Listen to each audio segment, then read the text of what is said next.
Okay ကျွန်တော် final episode ကိုရောက်လာပါပြီ final episode မှာတော့Crystal Key ကချော်ရည်ထဲမှာဒစ်လက်နေပါတယ်ဂျိုးစားတို့ကတေမယ်လို့ထင်ထားပေမဲ့သူ့ကိုယ်သူဂုံးတစ်ကောင်လိုမျိုးအခွန်မအောင်ပြောင်းလိုက်ပေမဲ့ချော်ရည်ရဲ့အပူကကြောက်သုံးအောင်အရေးပြောစီနိုင်တာဖြစ်တဲ့အတွက် Crystal Key ကတော့ဒစ်လက်နေပါပြီဂျိုးစားကတော့ online တူအပြုံးနဲ့ Crystal Key ကိုဖြုံးနိုင်ပြီးတော့ကြွေးကြော်နေပါတယ်ဒါပေမဲ့ Vance Doan ရဲ့စိတ်ထဲမှာတခုခုကိုသူ့အနေနဲ့မတတ်မတာဖြစ်နေတယ်လင်းရဲ့အချိန်ကြောင့်မီးတောင်ကြီးနဲ့ပေါက်ကွဲတော့မှာဖြစ်တဲ့အတွက် Vance Doan ကြီးကိုတည်ပြီးတော့ဂျိုးစားတော့ထွက်လာပါပြီဒါပေမဲ့အောက်မှာတော့ Crystal Key ကမတည်သေးပါဘူး။မြေအောက်ကနေအလွန်မြန်တဲ့အချိန်နဲ့ဂျိုးစားရဲ့လက်ကိုဖျက်လိုက်ပါတယ်။ဂျိုးစားကတော့အရန်အောင်နာကျင်ပြီးတော့ကလေးတယောက်လိုအော်ဟစ်နေတာကို Crystal Key ကဆောင်းရဲနှဝင်ချိုးတယ်ဆိုပြီးတော့စောက်ခွက်ပြောင်နေပါသေးတယ်။တကယ်တော့ Crystal Key ကသူ့ကိုယ်သူကနန်းတစ်ကောင်လိုမျိုးအကာအကွယ်တစ်ခုပြုတ်လောက်လိုက်ပြီးတော့သူ့ရဲ့အရေးပြားနဲ့ကြားမှာလေဖိအားတစ်ခုရှိပါတယ်။အဲ့လေဖိအားပဲသူ့ဒီချော်ရည်တွေကနေကင်နိုင်ခဲ့တာပါ။ဒါကတော့ Crystal Key ရဲ့ဒုတိယအလော်အကြောက်လို့ထင်ပါတယ်။ကျွန်တော်လွန်ခဲ့တဲ့နှစ်ပေါင်းများစွာကလူတွေမဖော်ပြတာတဲ့ထူးဆန်းတဲ့တက်ရှိအုပ်စုတစ်ခုရှိပါတယ်သူတို့တွေကညဘက်မှာပဲအသက်ရှင်ပြီးတော့နေနဲ့ထိတယ်ဆိုရင်တော့တေးပါတယ်ပြောရမယ်ဆိုဗန်ပိုင်းရနည်းနည်းခက်စင်တယ်ဒါပေမဲ့ဗန်ပိုင်းရတော့မဟုတ်ဘူးသူတို့ကနေအောင်မရှိဘဲနဲ့တော့အခြားတက်ရှိတွေစားသုံးပြီးတော့အသက်ရှင်ရှင်နေထိုင်လာပါတယ်အဲ့ဒီချိန်ရဆိုလူတွေကသူတို့နတ်ဖျားလိုမျိုးနတ်ဆိုးလိုမျိုးအရန်ကိုကြောက်ရွံ့ပြီးတော့ယူသေးကြပါတယ်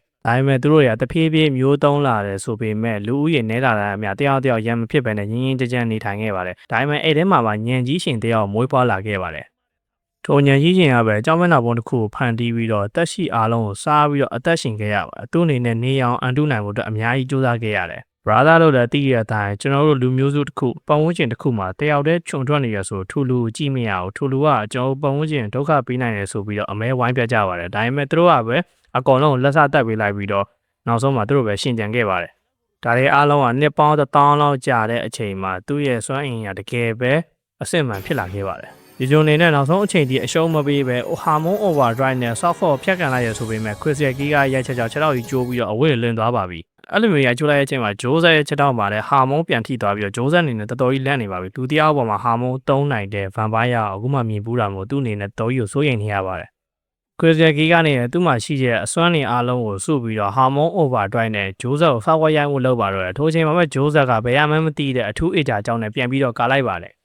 ်ကျောင်းတွေတကယ်တော့အထူးအေဂျာကြောက်ဆိုတော့ဟာမုန်းနဲ့ချိတ်ဆက်နေတာဖြစ်ပြီးတော့ပြောရမယ်ဆိုရင်ဟာမုန်းရဲ့ချိတ်ဆက်လို့ပြောမယ်ဆိုပုံမှန်ပါတယ်Crystal Key ရဲ့ထိုးချက်အရင်မပြေးတာမို့လို့အထူးအေဂျာကြောက်အောင်အောက်ကိုရောင်ကြီးတစ်ခုတန်ပြန်သွားပါတယ်ထိုးတန်ပြန်တဲ့အချိန်ကအောက်မီးတောင်ပေါ့ဆူကအပေါ်သူတို့ပင့်တင်သူတို့ဖြစ်သွားပါတယ်ကျွန်တော်လက်ရှိအခြေအနေနဲ့ပြောမယ်ဆိုရင်ဒုံးပြန်တစ်ခုကိုအချိန်ပြည့်ပြည့်နဲ့ပေါ်လွတ်တင်လိုက်သလိုပါပဲCrystal Key ကိုဂျိုးစတာကိုလေဖိအားရဲ့တန်ကိုအပြင်းထန်ခံစားနေရပါပြီCrystal Keyကတော့အဆင်ပြေရဆိုပေမဲ့ဂျိုးစက်အနေနဲ့ကတော့ကံကောင်းရုံမှလည်းချားမရှိတော့ပါဘူးCrystal Key ကနေလည်းသူကကိုဖီတိုင်ဖြစ်နေတယ်လောက်လေးပောက်ကွဲတာတော့ငါ့ကိုလီးမနိုင်ဘူးဆိုပြီးတော့ထွက်ပြေးမို့လုပ်ပါတယ်ဒါပေမဲ့ Crystal Key ကထပြန်တဲ့နေရာကလေဖိအားတစ်ခုမှဖြစ်ပြီးတော့အဲ့အချိန်မှာလည်းဘယ်မှမသိတဲ့ဂျိုရဲ့လက်က Crystal Key ကလက်ပင်သွားပြီးတော့ညှစ်ပြီးတော့အဲ့နေရာမှာပဲသူတို့ဒစ်လက်နေပါတယ်ဘာကြောင့်မှလည်းကျွန်တော်လည်းတေချာတော့မသိဘူးလွင့်လာတဲ့ကြောက်တုံးတွေကတေးလေးဆိုပေမဲ့လေဖိအားရဲ့အချိန်ကြောင့်အပေါ်ကိုအရန်မြင့်တင်တယ်လို့သုံးကန်အားတစ်ခုပေးနေတာပါတကယ်တော့ခုမျိုးမီးတောင်ပေါက်ကွဲလိုက်တာကဂျိုးဆက်ရဲ့အပြောင်းလဲတစ်ခုဖြစ်ပြီးတော့ Crystal Key ကနေနဲ့သူ့ရဲ့ကြာရှုံးမှုတစ်ခုဖြစ်ခဲ့ပါတယ်တကယ်တော့ Crystal Key ကကဘာမြေမှာရှိတဲ့ဘယ်ရာမှမတတ်နိုင်ဘူးဆိုပေမဲ့ကဘာပြင်မှာရှိတဲ့လေတူးရဲ့ PR ကျဲတယ်ဒါမှမဟုတ်ကဘာပြင်မှာရှိတဲ့အရာတစ်ခုကသူ့ကိုတတ်နိုင်မထင်လို့သူ့ကိုကဘာပြင်ကြီးဆွဲထုတ်သွားတာဖြစ်ပါတယ်ဂျိုးဆက်နေနဲ့သူ့ရဲ့နောက်ဆုံးအခြေအနေကိုတွေးနေပြီးတော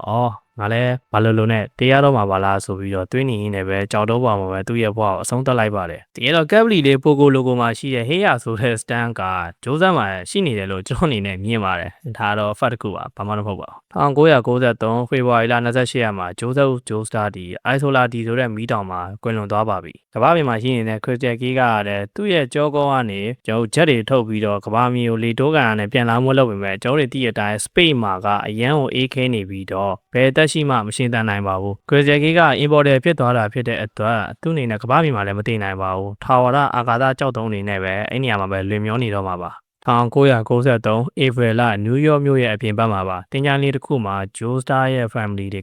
တခုခုဝမ်းနဲ့ပူဆွေးနေကြပါတယ်ထိုအချိန်မှာပဲအဖွားအရီနာနောက်ရတယ်ဘယ်သူမှမသိတဲ့လူတစ်ယောက်ကမျက်လုံးမိတ်ပြီးတော့လာပြီးတော့စပါတယ်အကောင်လုံးကကြက်တိတ်တီးပြီးတော့ကြောင်နေကတေးချကြည့်လိုက်တော့ဂျိုးစတာ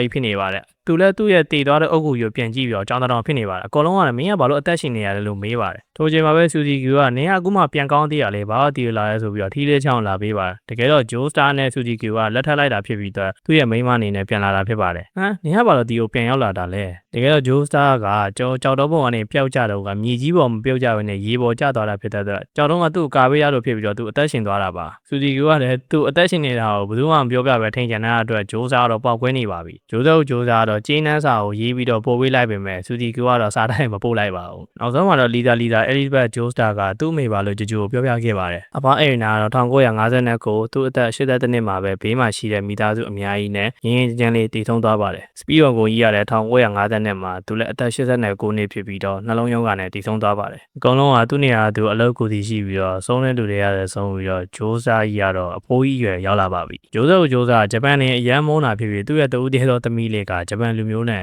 ယူလိုက်တာကိုသူ့အနေနဲ့တော်တော်ကြီးပေါက်ကွဲနေတာပါfinally ကျွန်တော်နောက်ဆုံး episode လေးကဒီမှာပဲပြီးသွားပါပြီကျွန်တော်အနေနဲ့ဒီမှာအကြောင်းမျိုးကြောင်းဂျိုတော့ကျွန်တော်အနေနဲ့ပြီးအောင်တင်ပေးခဲ့ပါတယ်ဒါကြောင့် channel အစ်စ်မှာတော့ကျွန်တော်ဘယ်လို content တွေလုပ်ရမယ်ဘယ်လိုမျိုးအကောင်းဆုံးနေနဲ့ပြန်လာမယ်ဆိုတာကိုသိချင်တယ်ဆိုရင်တော့ channel တစ်လေးကို subscribe တွေလုပ်သားပေးပါဒီ channel မှာကျွန်တော် video တွေဆက်ပြီးတော့တင်မယ်လို့တော့မရှိတော့ပါဘူးဒါကြောင့်အားလုံးနဲ့ဆုံခဲ့ရတဲ့အတွက်ကျွန်တော်အားပေးရတဲ့တယောက်ချီတွေတိုင်းကိုလည်းကျွန်တော်ကျေးဇူးတင်ပါတယ်ကျွန်တော်ဒီ channel ဒီအားပေးခဲ့ရပြီးတော့ဒီဘက် channel မှာလည်း live stream ရင်လွှင့်ပြင်မယ်ဒါမှမဟုတ်ရင်ဟိုဘက် channel မှာပဲ live stream လွှင့်ပြင်မယ်ဒါပေမဲ့တေချာတာတော့ဒီဘက် channel မှာတော့ video တွေထပ်ပြီးတော့မတင်တော့ပါဘူး okay အားလုံးပဲကျေးဇူးတင်ပါတယ်ကျွန်တော် channel တစ်လေး like and subscribe တွေလုပ်ပေးခဲ့ကြပါဦး